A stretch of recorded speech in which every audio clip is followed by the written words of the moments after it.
Good evening, everyone, and welcome to Boston Balling. I'm your host, Gabby Hurlbut. Happy New Year, first of all. We made it to 2022. 2021, I was just saying, flew by. I'm not really sure exactly what happened with that year. I feel like we were just sitting at this time last year. But I hope everyone had a good New Year's holiday with friends, family, whoever you were celebrating it with. And hopefully we have a better 2022 than 2021 was. And hope everyone's doing well and having a good start to their week. So as always, I appreciate everyone joining us this evening. I have a really special guest with me today, a very accomplished guy, played for a few different NFL teams, most notably winning 2 Super Bowls with the Patriots. Go Pats, for all of our fellow Pats fans out there. And has done a variety of other stuff, has done some TV sports related content, has been on American Ninja Warrior, which is pretty cool. So he's a pretty decorative, accomplished guy. Tyrone Poole, how are you doing today? I'm doing great, Gabby, and welcome in all of the listeners and all those that are watching. Welcome, welcome, welcome. And I like to say this, Gabby. I started for several teams. So that's a difference. That's a difference between playing, using the word I like that. playing, and starting. So I started for several teams. So, it kind of put a little bit of the icing and the cherry, meaningful on the cake. Yeah, no, I definitely like that. That's a good way of putting it for sure. There is a difference. Yes, big difference.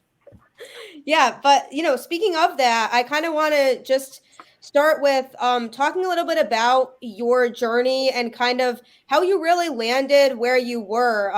Being so accomplished, making it to that professional level. Kind of what's your background and your story with football? Ooh, how far do you want me to go back? How far? How far do we want to get this book, this biography? Yeah, I'm sure it could be quite lengthy. It's really kind of okay. How about you do a condensed version of how you fell in love with football, and then you can skip to you know high school, college. Fast forward, hit the fast forward button, kind Yeah, of like Back to the Future. Get into the time machine and let's just visit certain parts.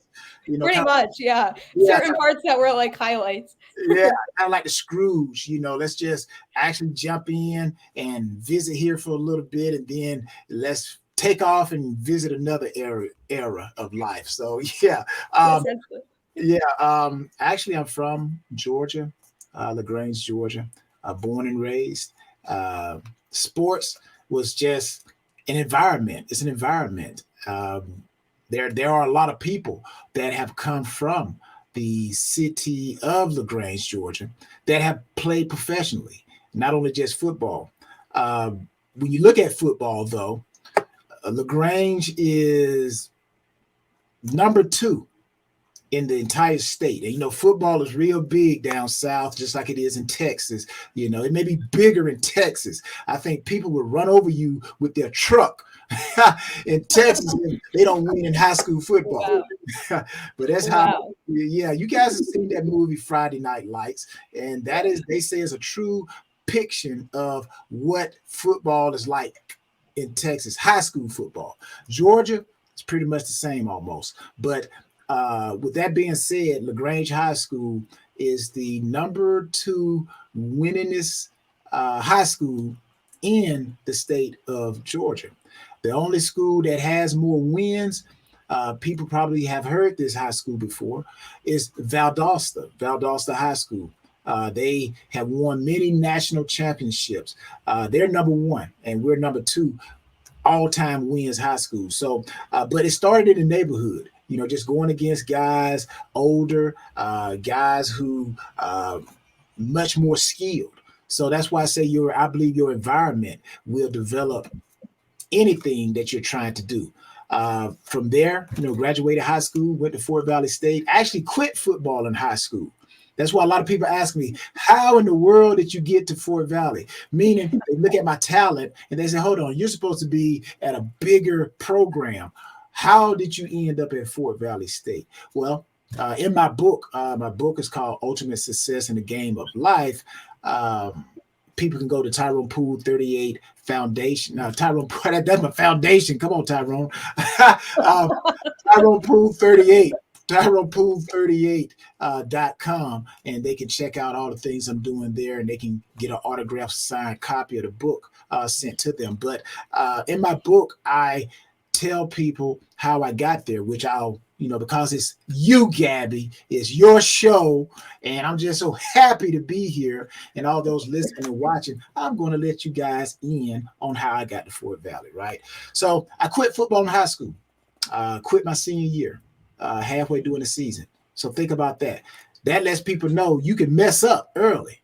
Now, the key is early. You can mess up early, get off track, and still get your train back on track with enough time to still make your destiny, to make your destination. So I quit football in high school, didn't have nowhere to go, and there was an alumnus of Fort Valley who was an instructor, teacher at the high school. And her son played football at LaGrange High School, and she knew talent. So just like anybody, right? I'm going to recruit for my school because I want my school to be what? Great. I want them to win. I want them to have talent. So she says, hey, where are you going? I said, I don't know, nowhere. So she says, you want to go to Fort Valley State College. So I didn't think twice. I just heard college. That's the second level, high school, college, and then the third level is professional. So I said, wow, I get another opportunity to get back into the college game, put that helmet back on again, put them shoulder pads back on again, and let the journey continue. So that's how I ended up getting to Fort Valley. So while at Fort Valley, if you ask anybody who went to school with me, which Fort Valley is a HBCU school, student population, maybe 3,000, a little over 3,000. So figure that, to be a first round draft pick coming from a school that's HBCU with 3,000 some students. But how I made it out of Fort Valley, as they say, I ate, I slept, and I drink, working out, sports. I ran track, 100, 200 meter sprinter. I was All-American in track and field and in football. Now, it's easy to become an All-American in football because you have people that vote, coaches and reporters, they vote. That's easy. But in order to become an All-American in track and field, and a lot of people may not know this, but now you're going to get this information. How you become an All-American in track and field, you have to make it to the finals in your event at the Nationals. So you have to go to the Nationals. So I went to the Nationals and I finished second in the 200 and fifth in the 100. So making it to the finals automatically gave me All-American status because that goes to say that it is much deeper. And I'm gonna move on after I make this point. There are 8 lanes on a track. Sometimes it's 9, depending on the track. Or it could be 6 if it's a high school. But most collegiate tracks are 8 lanes. If I come in 5th in the 100, that means that there were only 4 other people in the country at that time running track that could beat me in the 100. Or if I come in 2nd, that means there were only 1 person in the entire United States that run track at that time that could beat me in the 200. Now, wow. Now that's crazy. That's crazy. It's like winning the Super Bowl. It's like nobody can beat us. Or if you lose the Super Bowl, you say, you know what? Well, I don't know. I don't know if you can say that in football because sometimes the teams that get to the Super Bowl may not be the best team. They might have, you know what I mean? So you can't really say that in sports, but track, I think you can say that. There's only one other person that could beat me. So, but anyways, I end up working hard. Started all my 4 years at Fort Valley. And then here's something else, Gabby, that people don't know. Coming out of high school, I was a running back. So this is something else for people, okay, to understand. You don't necessarily have to be operating in your gift early in your year, early in your younger years or growing up. That's why I always tell young people or tell parents, don't let your kids specialize in a sport because you don't know what they're going to become. You don't know. I was a running back in high school. And when I got to college, they moved me to defensive back. So I would have had 4 years to learn defensive back position, but I was skilled enough, praise God, that I took on defensive backpedaling like a fish in water, a duck in water, so to speak.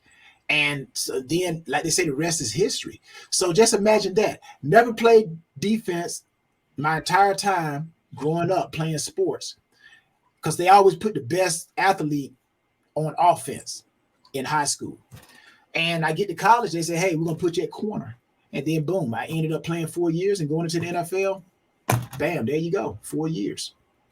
I'm a first round draft pick. But it took hard work, though. Hard work, dedication, passion, preparation, and of course, the right people to help me get there.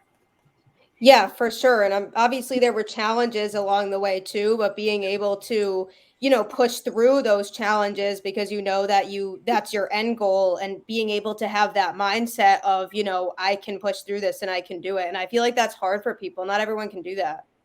No. The mental aspect of it, I feel like, is huge. That is huge. I'm gonna tell you a story. The mentality, you hit it right, Gab. It's a mentality. I don't care what it is. To do what you're doing, it's a mentality. If you want to be the best, it takes a mentality.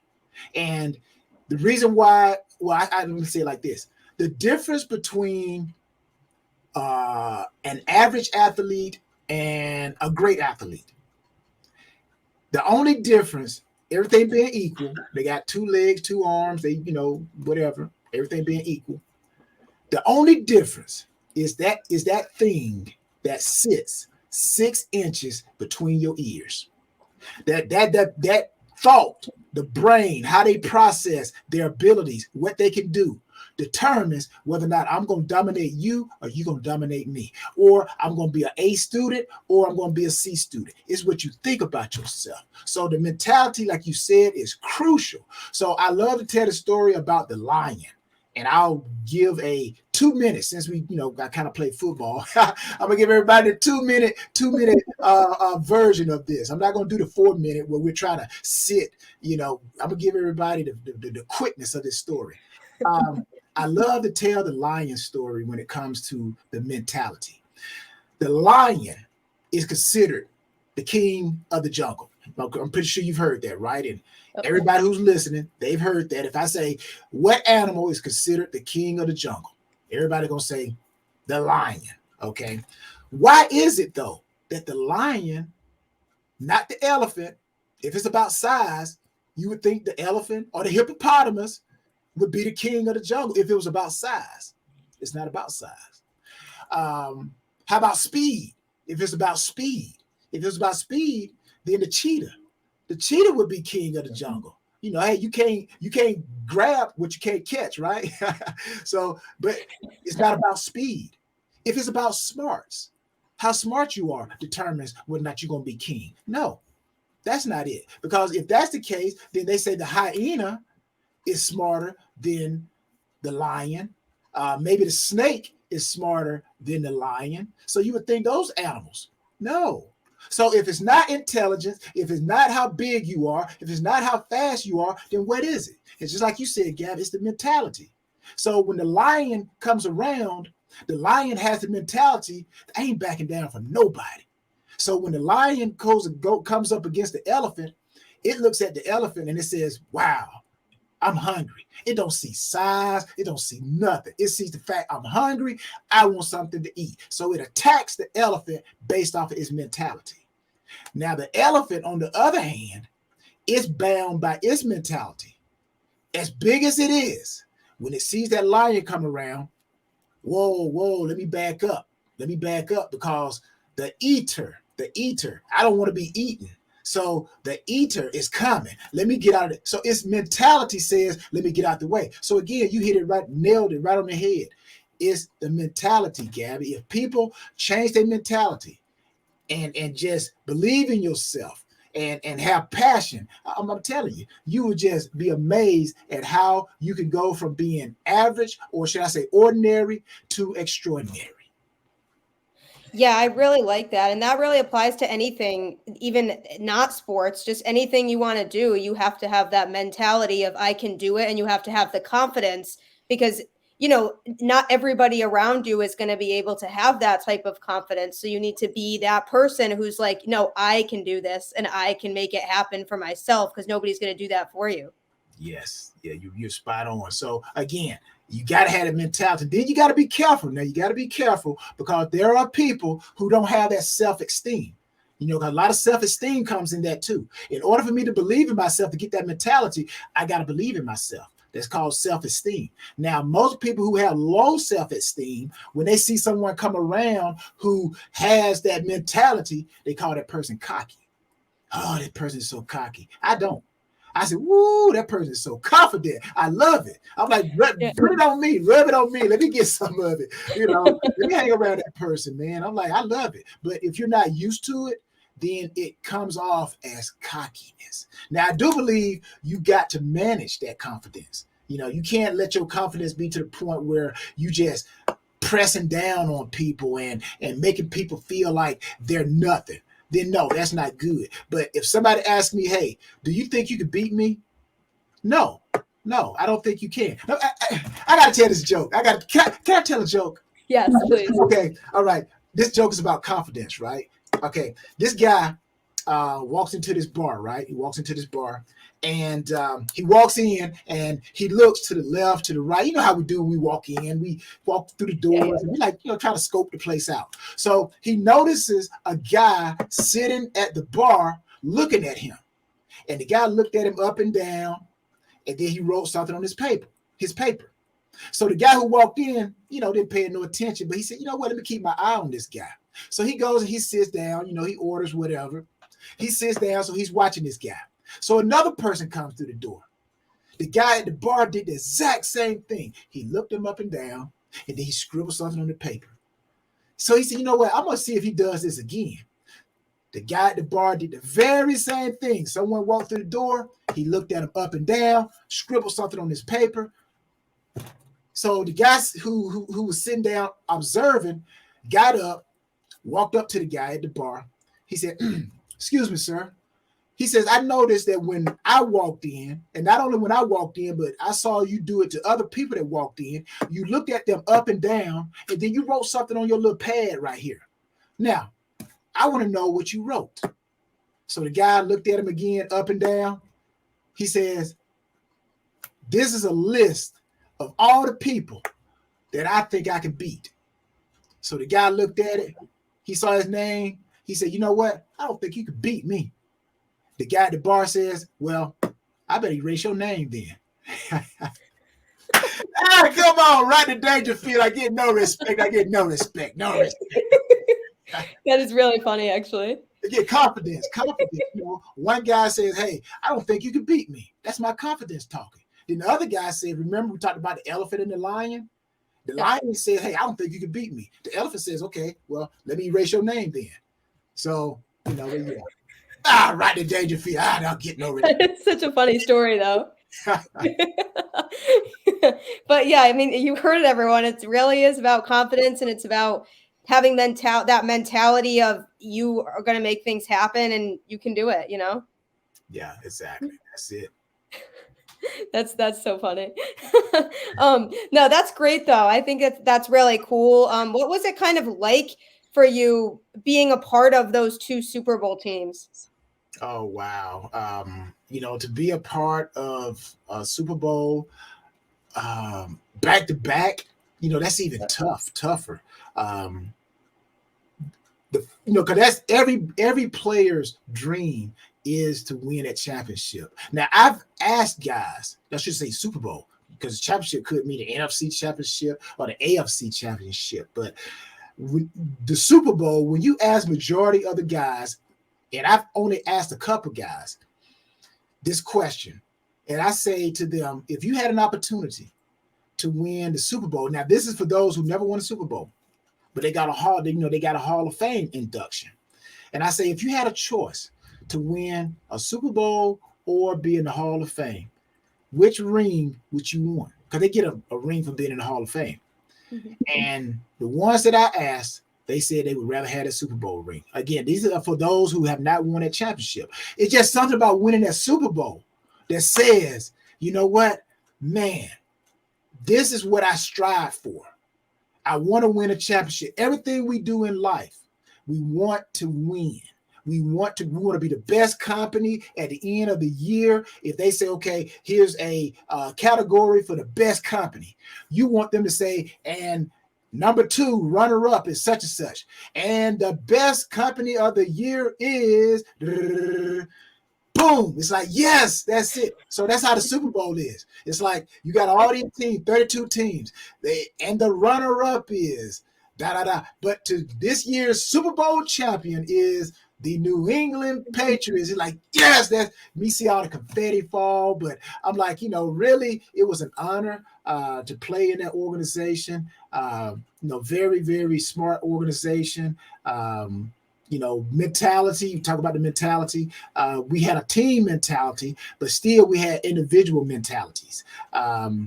And we were able to put that together collectively, and we were able to, produce a back-to-back Super Bowls, which is very tough. Like I said, the first one, you kind of catch people by surprise. They say, oh, you know what?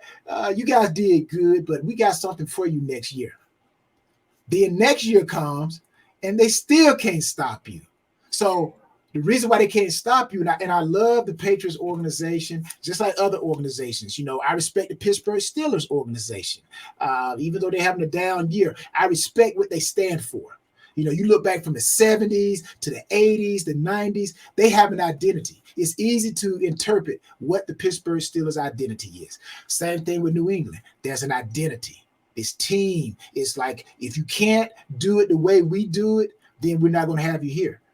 Just do your job, so to speak, mentality. But to win those Super Bowls, to win back-to-back, they knowing that you were last year's champion, you're going to get their best, because every team who is coming into the following year are using the Super Bowl champion as a measuring stick. Every coach says, guys, today we are playing last year's champions. This is our opportunity to see how far we have come, to measure ourselves and see if we are worthy of winning a championship. So we got the team's best every game the second year. And still yet we were able to look at ourselves and dig deeper and hold each other accountable through injuries, through where have you. And man, we were still able to pull that thing out and win back-to-back Super Bowls, which hasn't been done since the Broncos would probably be the closest team. I think they did it in 98, 90, 97, 98. And then the Patriots, 2003, 2004. And the Patriots would have done it again. And when they lost to the Philadelphia Eagles, which a lot of Patriots fans don't yeah, that Super Bowl. I'm so annoyed about that Super Bowl. But. Yes. So if the Patriots had won that Super Bowl, this is something else that was noted. They would have been the first team, the second team since the 70 Steelers.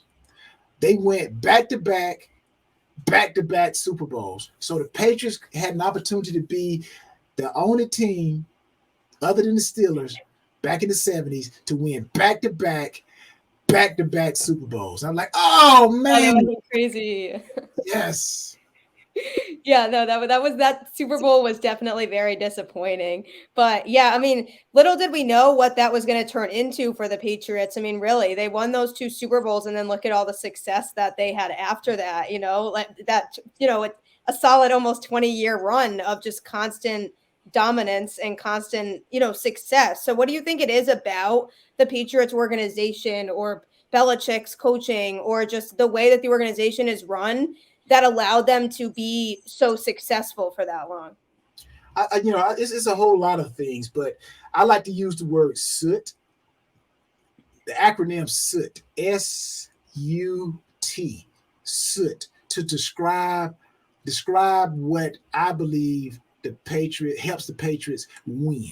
Not only is it just do your job, but in order to do your job, soot SUT, everybody has to speak the same language.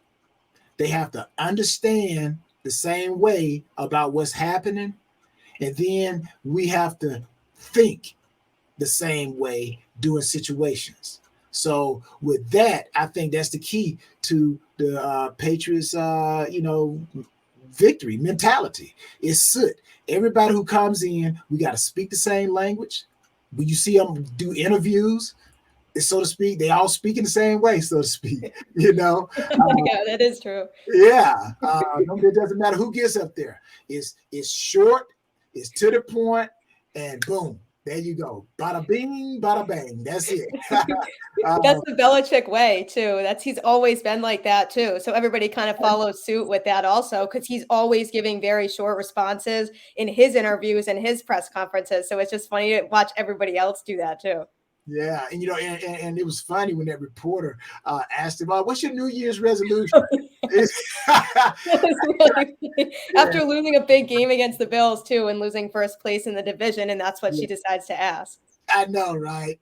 He said, "No, not maybe next week." Yeah, I'm not talking about that. Sorry. And his little emotionless. He's so just emotionless when he gives his answers. It's so funny. Yeah. So again, soot, understanding, speaking, understanding, and thinking. And I think that is the key.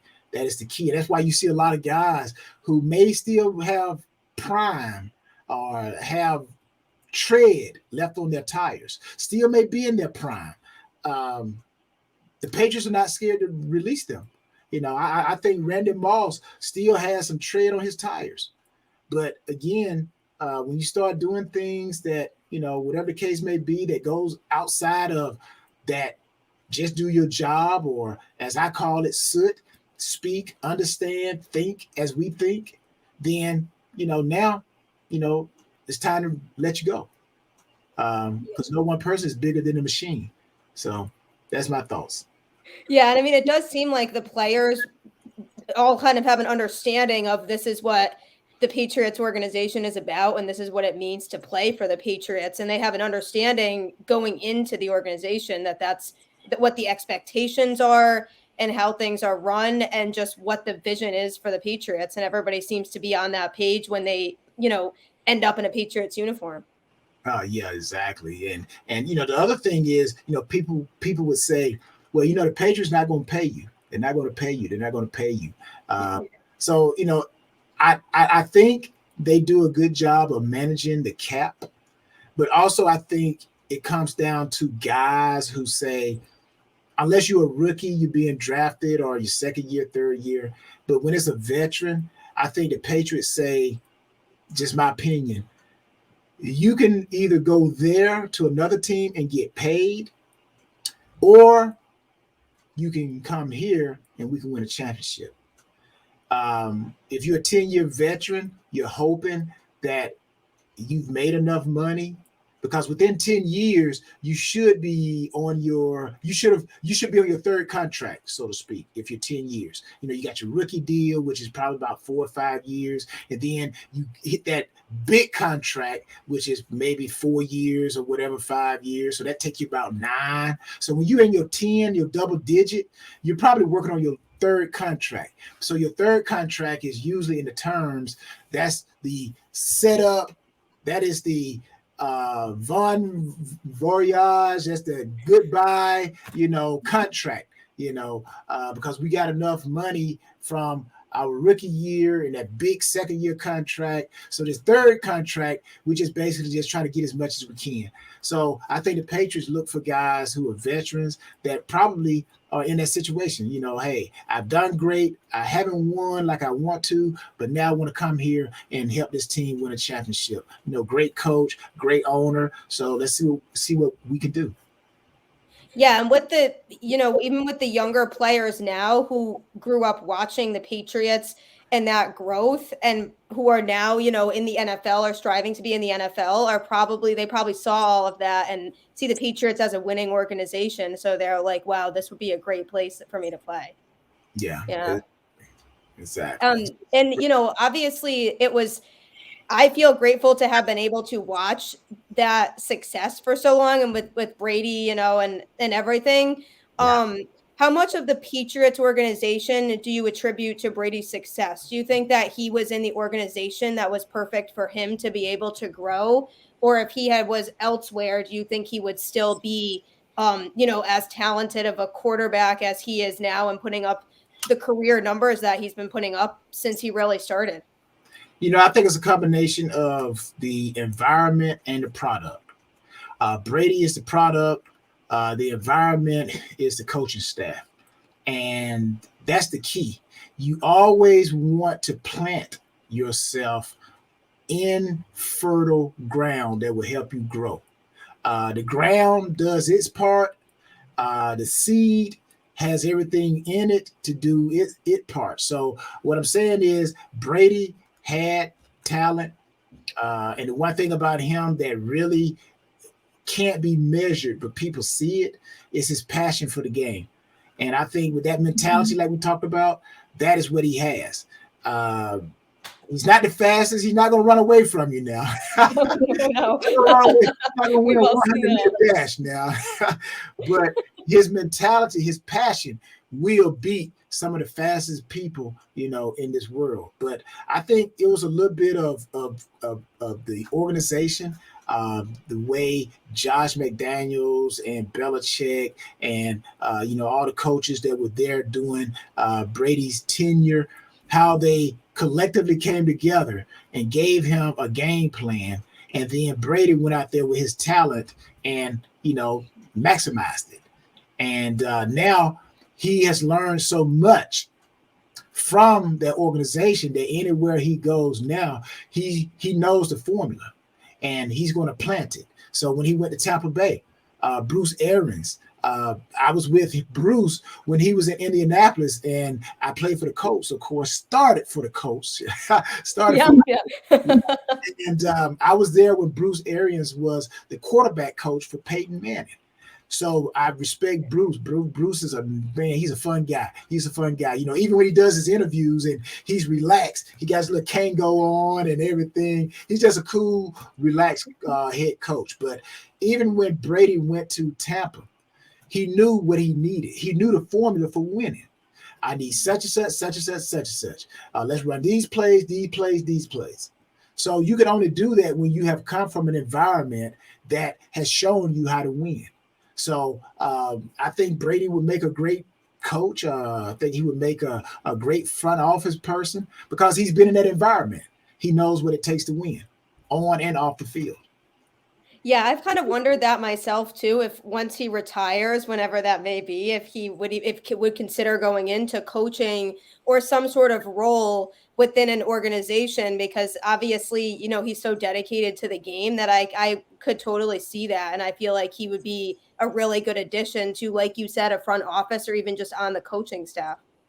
Exactly. Got tons and tons of information. It's like, I once told people,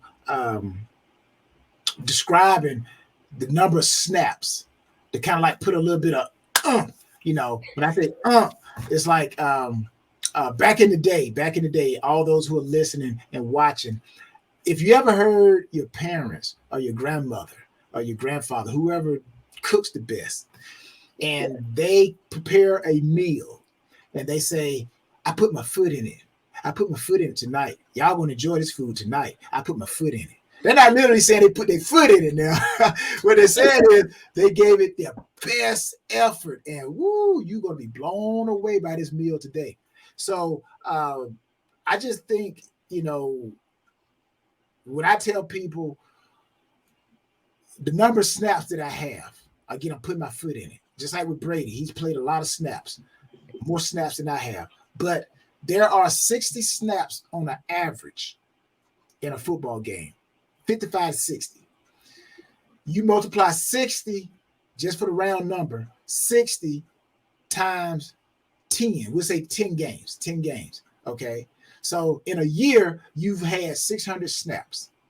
Now you multiply 600, say if you play 10 years, you've had 6,000 snaps of seeing something done over and over and over. You pulled into a stadium well, not 6,000 times, but you've gone up and down the field 6,000 times. You've seen that stadium probably, 300 times, so to speak. So what I'm trying to say is, I think Brady would do a great job because he's seen so many snaps. He's seen so many defenses. He's seen how they are going to blitz, when they're not going to blitz, when they're faking. He's seen it. So I think just like him, I had the opportunity to play with Peyton Manning. I think Peyton is a very, very, very, very brainiac. I even, Brainiac, the character like Superman. I think that was Superman's, was it Aquaman's nemesis, Brainiac? But either way, the guy was supposed to be smart, right? Brainiac. And that's what I call Peyton Manning. He's like a brainiac, man. That dude he's one of the smartest quarterbacks I've been around. And Tom is one of the most passionate quarterbacks that I've been around. But yeah, I think Tom would do a great job in a front office somewhere. Yeah, no, his passion, that you're exactly right. That's what I was going to say too. And that's what people notice about him is just how dedicated and passionate he is about the game. And that's why he's been able to be successful for so long. And I feel like he's very, very hard on himself too, like very, very I'm trying to think of the right word, but just very self-motivated and just does whatever it takes within himself too to be like, okay, what did I do wrong today that I can do next game? And that's why, I mean, we've seen him, he doesn't take losses very well, and he is able to reflect. And I've always been impressed that most of the time he's been able to bounce back after a loss. And that's another thing I really like about him. Yeah, and I think all the great ones do that, Gabby. I think all the great ones, if you care about what you are doing, you're going to have a moments of frustration because you're not pleased with the outcome. There was an intention, and I like to describe it like this. There's always anything we do, whether it's in a relationship. The reason why people get frustrated in a relationship because there was an intention. The intention was we were both supposed to make each other feel like this. Then when those intentions are not met, we get angry. And then if anger is not handled, we become enraged, so to speak. So there's different levels of being disappointed because we didn't get the outcome. So if you're going to be great, I think you got to have that. You got to expect, this is what I want to do. It didn't happen. We're going to get, you're going to get mad. You're going to get angry. So the question is, how do you handle that disappointment? And all great ones, you see that frustration, but then they come back and they see the problem, and then they come back with a resolution. And then boom, that's how they become great. Whereas other people, they are like baseball players, those that don't have good technique. They could be in a hitting slump. And man, they stay in that hitting slump for like games after game after game. But then the great ones, they get into a hitting slump. But then they say, you know what? Let me go back to my basics. And they swing the bat level, make contact. Next thing you know, they back on a 30-game hitting streak. So all the great ones know how to make adjustments. And that's another thing that the Patriots are great at, making adjustments. Mm-hmm. Even week to week, yeah, you can just see how they adjust things game to game, it seems like. And I feel like that's something that the Patriots are really good at picking up on and really good at making those changes to set them up for success the next week. Yeah, definitely. And you have to do that. Every team, every game is different. And you have to be able to make adjustments, but still stay in your zone. And I like to use another description. Now, I'm a person of, either metaphors or some type of description, analogy, but water. The Patriots, I would say, are like water. No, they don't change. They are who they are. Like the late Dennis Green says. The late Dennis Green was the coach of the Minnesota Vikings when they played the Bears and they lost to the Bears. And he says, they are who we thought they were. And we let them off the hook. So, the Patriots are who they are. That's why I say they're like water. Water it never loses what it is. It takes the shape of its container. Water, if you freeze it, it turns to ice, but it's still water. If you leave it in its natural state, temperature wise, it's going to remain a liquid. And if you put it up under pressure, then it's going to turn to vapor. But still, that's water. So the Patriots, I like to describe them, they're like water, man. They're going to be who they are, but they're going to adapt to the situation. That's such a good analogy, though. I never would have thought about it like that. Hey, I'm going to be watching them this weekend. And I'm going to be like, wow, yeah, maybe they are like water. yeah. You're gonna see it. So, but yeah, you have to be able to adapt if you want to win. You can't stay the same. Just like, with your show, Gabby, I'm like, you change up the topics. You can't always just, you got to change it up. But still, it's your show. The fans are going to get what they expect every time when they come to your show, but it's going to be something different. So you got to be able to adjust. Yeah, it's not the same topics every time, because then it would just get old and boring, Yeah. But then you'll be predictable. You become predictable. So I don't want that. Yeah, in sports, you don't want to become predictable. Oh, they're going to blitz on third down, or they're going to play man-to-man on second down, or they're going to throw the ball deep once they cross the 50. You can't become predictable, so predictable. So you got. Yeah, you can't. That definitely is not a word I would want to be described as. I know, right? Yeah, I'd become pretty offended by that. But were you surprised at all by how the Patriots season turned out this year?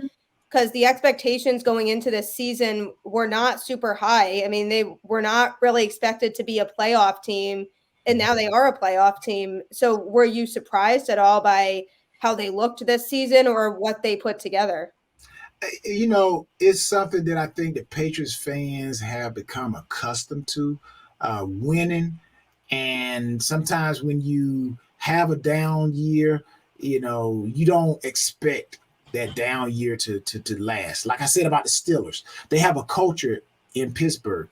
They may be down, but rest assured, because they know their identity, they know who they are, they're going to bounce back. They just get a few pieces here, a few pieces there, and then boom, they're back on top. Everything has to reset itself. I've learned this. Everything has to reset itself. It cannot stay the same all the time. The economy the stock market cannot always be high all the time, and it cannot always be low. So sometimes it has to go low to come back strong to be high. So everything has to adjust itself. Even when I take vitamins, I take my supplements. I call it, they call it, you take it and then you actually wean off of it for a little bit. You kind of, I forgot my term. I'm kind of having a brain loss here, but cycle off. You cycle on and then you cycle off. So that gives your body, the reason why you cycle off is so that you give your body an opportunity to reset itself. You can't, like working out, you can't work out 365 days out the year. You got to have a rest period. Let your body recycle, So same thing with the Patriots. The fans expect the Patriots to win. And I think last year, was that let's recycle. Let's come back and let's find out where we are. Let's keep what we need to keep intact. And so, of course, the quarterback position is the probably most important position on any football team. And I think a lot of people felt like Mac was not going to be that guy right now. But again, this goes back, and a lot of people have been comparing Mac to Tom when Tom first took over. So that's why I said, when you asked me that question earlier, how much of the Patriots' success was Tom and how much of it was probably the Patriots? I say it's 50-50. So you're seeing it basically being reincarnated. Reincarnation right here. Mac Jones, come in, young rookie. We're not going to put a lot on him. We're going to ask him to do what he needs to do very well. Next year, they're going to put more on him.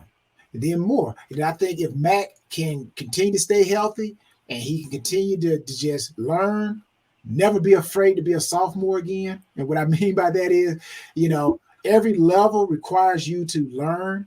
And when you get to the point that you feel like you don't need to learn no more, that's when you're going to plateau. You're not going to go any higher. So every time you go to do anything, you always got to feel like you are a sophomore again in college.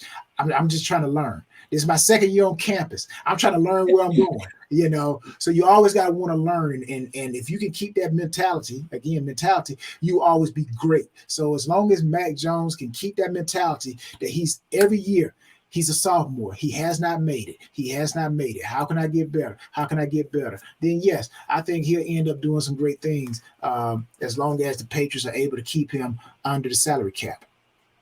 Yeah, I definitely have been really happy with what I've seen from him this year. I mean, for a rookie and what he's been doing, and I think he's in a system that, like you said, is going to allow him to be able to continue to learn and continue to grow. So I feel like I see a lot of potential with him. He obviously still has a lot to learn, but I definitely see a lot of potential with him when it comes to the Patriots in the future. I think that he can have a lot of success in this organization, and I love his attitude too, because he seems like a really hard worker, and just his dedication to really learning the Patriots playbook. And he wants to be here. It's you can tell he just wants to be in New England, and so I think that all of that combined, I think he has a bright future here.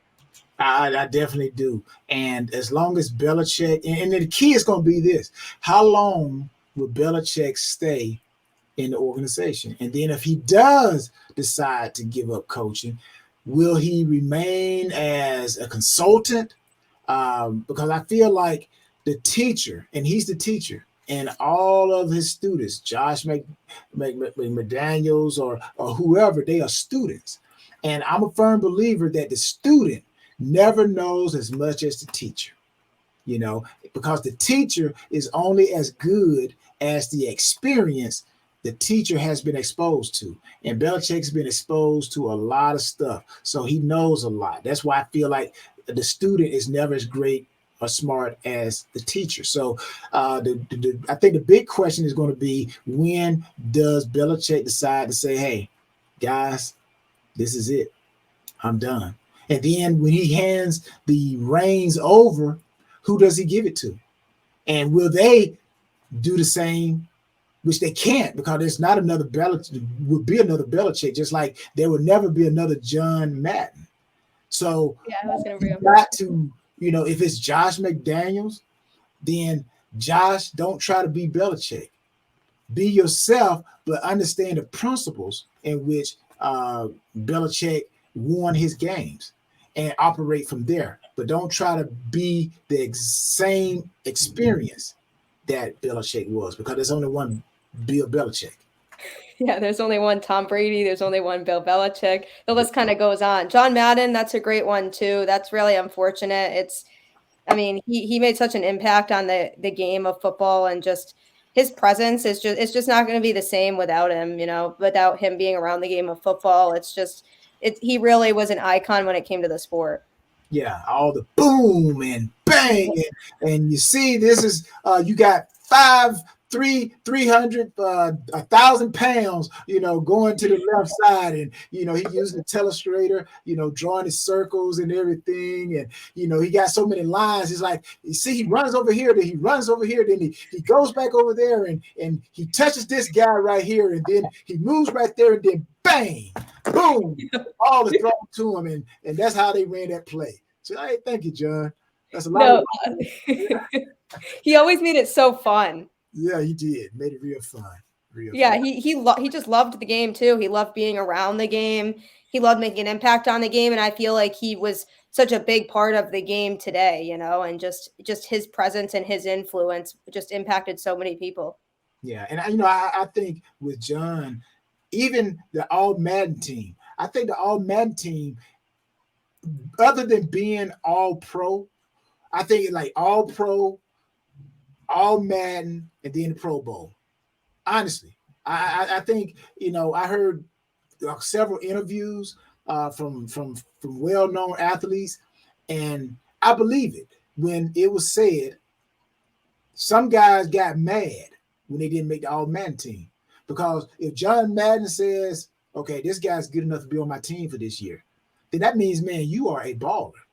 You are a baller. But the Pro Bowl, nothing against the Pro Bowl, But I just think sometimes fans vote for their favorites. And if you get enough votes, you get in. But that doesn't mean that that's the best guy playing for that Yeah. year. And John knows football. He's like, you know what? This guy is the best guy. He may not be getting all of the ink as this other guy, but this guy here is just as important or more important. Yeah. No, that's the other thing too. He just was such a smart had such a smart football mind, and just really, really knew the game well, and his dedication to the game just shined through everybody. And it's just really sad. It's just not going to be the same without him. Yeah, no more 5 turkey legs. They had to put in the 5th turkey leg, and you got 5 offensive linemen. So they had to put in the extra turkey leg. I'm like, hold on, I never seen a turkey with 5 legs. Yeah, that doesn't make any sense. Yeah, they never let 4 legs. I'm like, come on, 4 legs, and they got 5 legs. So yeah, I've seen a turkey with 2 legs, in the wings, but 4, now 5. But that's just who he was. That's why the game was, so good with him, and it's going to be missed, without him. Yeah, 100%. He very much will be missed. He made such an impact on the sport and on the game, and so many people have so many memories that they could share about him. So definitely rest in peace, Sean Madden. It's a sad situation. But I'm sure he's looking down on the football world and up there like anxiously waiting to see who wins the Super Bowl this year. But speaking of the Super Bowl, who do you think out of the teams that are in the playoffs right now, who do you think is going to most likely represent the AFC and the NFC in the Super Bowl this year? Ooh, wow. Actually, I had a discussion about this last night, and the Packers, of course, played last night, and they look real good. Of course, they got home field advantage. But when you look at the other teams, and this is why I say I think the Packers is their Super Bowl to lose. I've had the opportunity to play in Lambeau during January, and let me tell you, people, they don't call it the frozen tundra for nothing. Okay, it does get cold up there, Jack. I'm like, it does get cold. So cold that depending on the temperature at that time, I've personally seen where icicles form on people's mustache because during the cold your nose run, and man, icicles has formed on the mustache.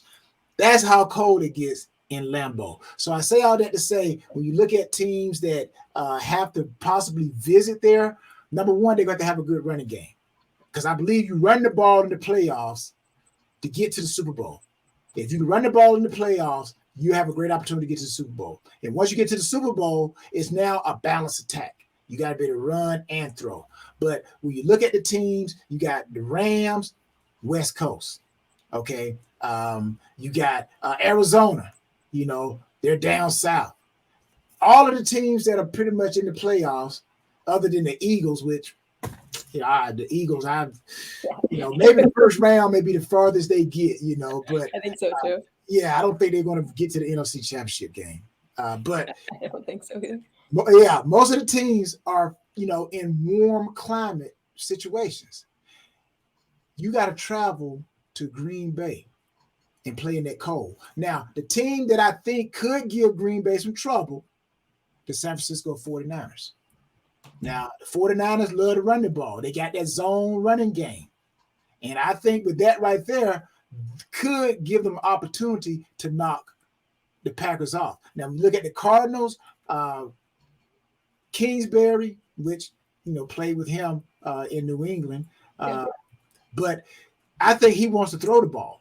Got Kyler Murray. Kyler Murray want to run around and throw it. But, man, it's going to be hard, depending on the weather. If it's snowing, you got snow on the ground and stuff like that, even though they got a good heating system in Green Bay. But that doesn't mean that it's going to stop it from snowing. It just stops the field from freezing. So you got to have a good running game. And the other team may be the Dallas Cowboys. I don't know if they can run the ball. So I think in order to knock the Packers off, it's going to have to be a team that can run.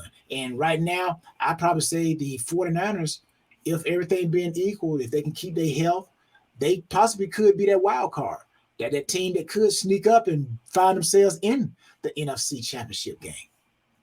That's an interesting choice. Yeah, I mean, they're playing really good football right now too. And I mean, Jimmy Garoppolo, I mean, the question he's always been a question mark for me in terms of injuries. But if he's healthy, he's been putting together a nice season for them this year. So they're an interesting team to watch. They're definitely an interesting team to watch this year. And I wouldn't be surprised if that does happen. I think they're being slept on a little bit when it goes into the postseason. I think they are looking really good. Yeah, they are. They are. And I think like when you look at the AFC, I think it's kind of wide open. It's more wide open. Yeah, okay, it is. But I still think Tennessee. Take me back to Tennessee. That's a song. I mean, who sings that song? I've never heard it. You ever heard that song? No. Well, I could play it if I had time to find it. Who sings it? Take me back to Tennessee. I want to look this song up. Yeah, go look it up. And all those who listening, I know I can't sing, but you know what? Go look up the song. Take me back to Tennessee. Oh man. Anyways, Tennessee, the Titans. I think they have the strongest opportunity to get to the Super Bowl. You got a Derrick Henry coming back, and myself being a player, coming off an injury. Man, I was energetic. I'm like super energetic that first game. So you get a fresh Derrick Henry coming back. And I think Mike Vrabel has done a great job. I think he's similar to Bill Belichick. Even when they played the Patriots, he gave Bill Belichick a dose of his own medicine at one time, a particular play. So I'm pretty sure a lot of Patriot fans know what I'm talking about with that the punt, and everything like that. But no, I think Mike Vrabel has done a great job at Tennessee. And if they get Derrick Henry back, I think that running game is just going to be too much. And the defense is flexible enough that they can make adjustment. They got enough players. But if Tennessee can't do it, then I think, well, let's talk about this. Who are teams that could beat Tennessee? Okay. It has to be somebody who can stop the run. The Bills, you would think that they could stop the run, or the Patriots, could stop the run. But I think if the Patriots are to be that team, Mac Jones is going to have to play way better than he played in the past couple of weeks, because teams are going to say, almost like the Bill Belichick approach, the running game for the Patriots, if I'm playing against the Patriots, I'm going to use Bill Belichick. The running game of the Patriots are not going to beat us. Such and such, whoever that person is, offensively, is not going to beat us. If the Patriots are going to beat us, Mac Jones is going to have to beat us. And if he has a great game and they beat us, then so be it. But we're going to make them play one-handed, one-armed. So, but right now, my money's on Tennessee. Yeah, I mean, they've been playing really well even without Derrick Henry. So I think, and especially now they have that number 1 seed too. So yes, that's really going to help them going into the playoffs. A lot of people are still high on Kansas City, but I'm not sold that they are the same dominant Kansas City Chiefs that they were the last couple of years. I think the Buccaneers kind of expose Kansas City a little. Yeah. I think they kind of showed everybody the formula. You gotta, don't let the quarterback get wild. Mahomes, don't let him get outside. Keep him in that pocket. And so I think there's a formula. Keep over top. Don't let Tyreek, get over top. Keep somebody over top. And Kelsey, hey, we're gonna put. If I'm a defensive coordinator, I'm going to put maybe my biggest defensive back on him. I'm not going to put a linebacker or a safety. I'm going to put a corner on Kelsey and, just go from there. So I think there's a formula to beating Kansas City. But running the ball, there is no formula. That is just helmet to helmet, shoulder pad to shoulder pad. A mono versus a mono, me versus you. Can you stop me from pounding you into the ground? But when you got some type of game plan, or this is how your offense runs, then I think that could be stopped. But running the ball, that's old school. You either gonna stop me or you not, because I'm coming. That's the Green Bay Packers sweep back when Lombardi. You know it's coming, but can you stop it? Yeah, that's such a good point. And what you said about Green Bay, they look really, really ready right now too. And obviously we've seen Aaron Rodgers in this position before. I mean, he's experienced, and they're playing at home. Everybody has to go through them. So it's going to be tough to beat them there. I mean, nobody thought anybody could do it last year really either, but then good old Tom Brady comes in and does it. But yeah, they're going to be tough to beat at home, I think. Yeah, it's just going to be tough. So it's going to be interesting. So right now, it could be Green Bay, Tennessee, going out to Los Angeles. But I believe for the television and for the gambling world, the NFL signed that deal with the casinos and everything. But for the gambling world, I think it would have a bigger feel if you get an East Coast team and a West Coast team. So now you got all of America. Those who want, say if the Rams go or the Cardinals go, you got a West Coast. If you look at the end of the AFC, if you get like Tennessee or the Patriots or Buffalo, you got an East Coast. So now not only do you have an East Coast, West Coast team, but now you got people who don't even like football go bet. I'm going to bet just because I'm from the West Coast and I don't like the East Coast. It's a lot of storylines around that, but you could end up having two East Coast teams playing in the Super Bowl, the Packers and the Titans. Yeah, I mean, my dream would be a Patriots-Bucks Super Bowl, but I don't think that would happen. But it would just be it would be crazy to me to actually see that happen, Belichick versus Brady in the Super Bowl, and just see how that goes down. Because, I mean, they played in the regular season this year, and it ended up being a close game. Really, really good game. So I would love to see that again, but it's not going to happen this year. I don't think. I mean, the Bucks could go back to the Super Bowl. I just don't think the Patriots, as of right now, or a team that can make a seriously deep playoff run.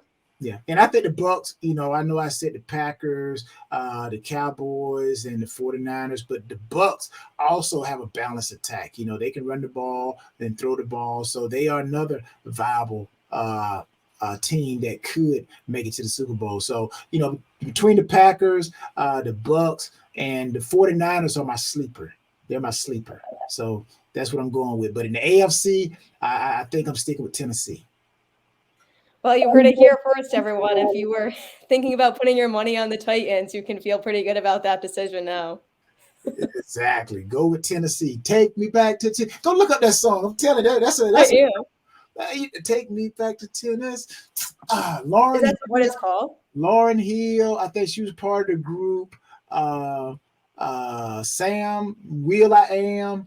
I think he was part of the group. It'll come back to me. Believe me, it'll come back to me. Okay, it says it's by Arrested Development. There you go, Arrested Development. I think they were in the group, but I do know it was a group similar. Yeah, Arrested Development. So yeah, when did this song even come out? Yeah, don't be surprised if the Tennessee Titans actually marry themselves to that song. That could be their playoff theme song. I know, right? That's funny. Yeah, that is so funny.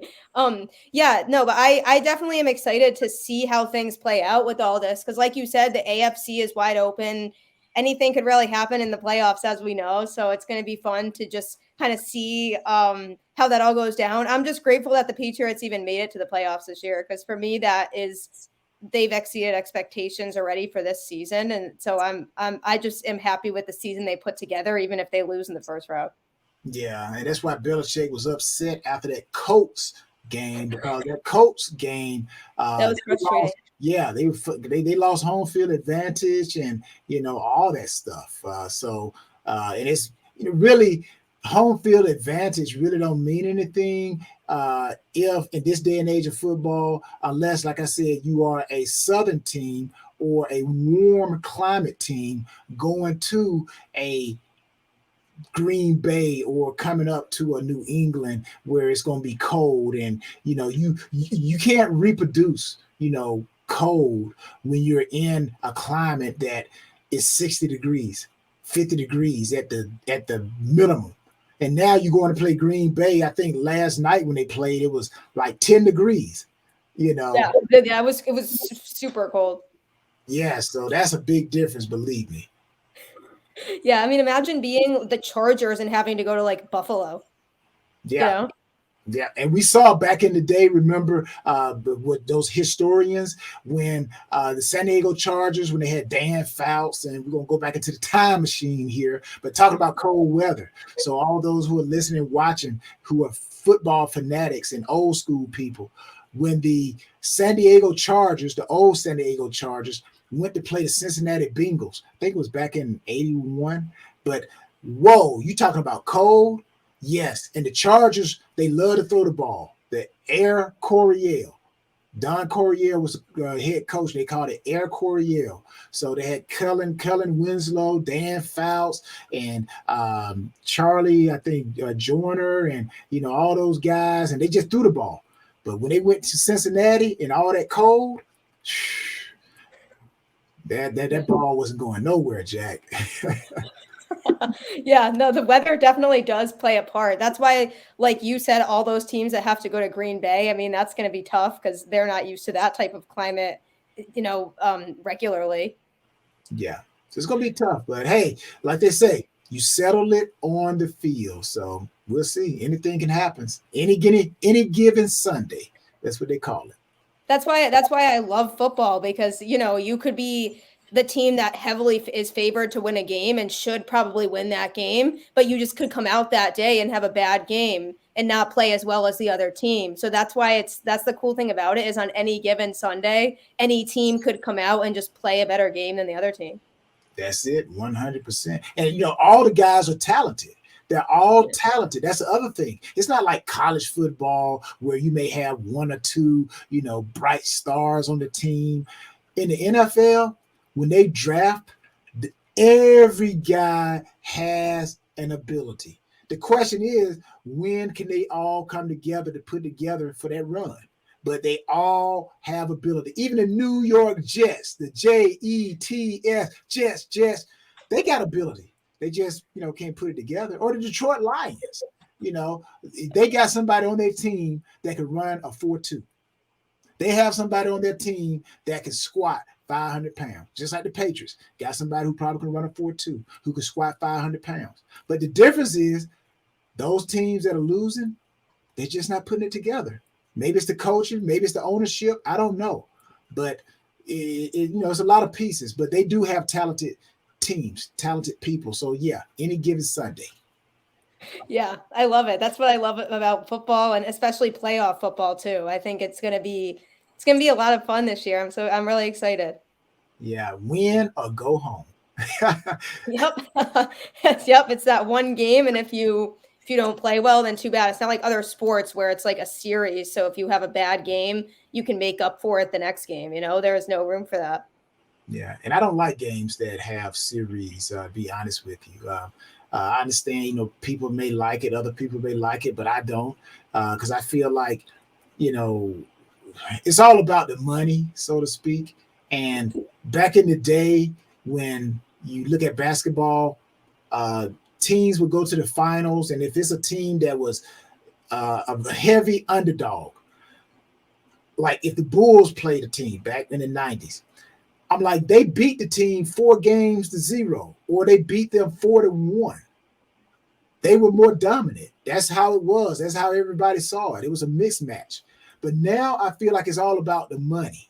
It's all about television. And the longer the series, the more people tune in. If it goes to a game 7, oh man, look, everybody's watching. Man, the TV ratings are through the roof. And it's all about the money. So that's why I don't like series. I like that one time, which game 7 is kind of like that one time. If you don't win it in game 7, the season is over. So the same thing in football. It's one game, and you either going to win or you're going to go home. Yep, nothing from the regular season matters at that point. It's just can you come out and can you produce on that one day that you need to produce to keep your season alive? Yes. I love football. It's so fun. But I really appreciate you joining me on the show. I always, as always, I know I say this every time, but I really do appreciate everybody for constantly supporting the show, tuning in. I hope everyone has a great rest of the week. And we are on the last week of the regular season of the NFL, which is crazy. So that's kind of it went by really fast this year. But I hope everyone enjoys watching all the games, and we'll just see how the playoffs play out. But again, big shout out to Tyrone for joining the show. Everyone definitely check out his book. We can all go now and listen to that song because I am curious. But I appreciate you coming on. Yeah, thank you, Gabby. Thank you. And again, my book is Ultimate Success in the Game of Life. You can go to Tyrone Poole 38 .com, and also support the Tyrone Poole 38 Foundation. Tyrone Poole 38 Foundation.org. I do a lot of stuff to try to help the families, and I believe if we can fix the foundation of the family, we can solve a lot of the issues that we have with the youth, and we can make a better future. So go to Tyrone Poole 38 foundation.org, and Tyrone Poole 38 Foundation is a 501c3 organization, people. So anything you give is tax deductible. Wow, that's nice. That's awesome. Yeah, definitely. Everybody definitely check that out too, because that's a really great cause, and it's I really like the idea behind it. So everyone definitely check that out as well, and show some support. Thank you, Gabby. You're welcome. Hope everyone has a great rest of your evening, and I will talk to you all soon. But thanks again, everyone.